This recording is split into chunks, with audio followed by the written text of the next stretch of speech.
ஆம்பளைங்களோட situation எவ்வளவு தெருவா இருக்குனாக்கா, அன்னைக்கு வந்து ஒருத்தனுக்கு கால் பண்ணிட்டு கேட்கும் போது வந்து சோ ஹவுஸ் லைஃப்ல அப்படின்னு கேட்டேன். நான் கேட்ட கேள்வி என்னன்னா ஹவ் இஸ் லைஃப் அப்படின்னு.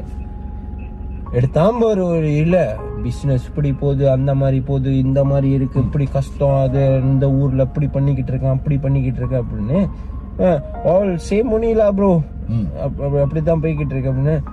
இப்ப நான் அதை கேட்டதுக்கு அப்புறம் என்னோட கேள்வி என்னன்னா, ப்ரோ ஹவுஸ் யுவர் ஃபேமிலியில நான் லைஃப்னு சொன்னது உன் ஃபேமிலி, உங்க அப்பா அம்மா, உன் பொண்டாட்டிக்கு, குடும்ப குட்டிங்க, உன்னோட வாழ்க்கை, உனக்கு பிடிச்ச விஷயம் எல்லாம் செஞ்சுக்கிட்டு இருக்க, எல்லாம் நல்லபடியா போயிடுது. நீ பேசுறத பார்த்தா என்னமோ கார்பரேட் வாழ்க்கையில வந்துட்டு இன்டர்வியூக்கு கொஸ்டின் கேட்ட மாதிரி ஆன்சர் பண்ணிக்கிட்டு இருக்க.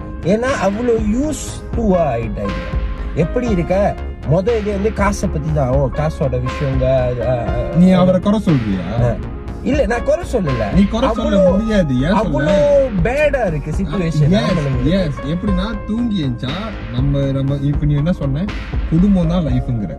குடும்பம் தான் லைஃப்னு வீடியோ பாக்குற ஆளுங்களுக்கும் தெரியும், நமக்கும் தெரியும்.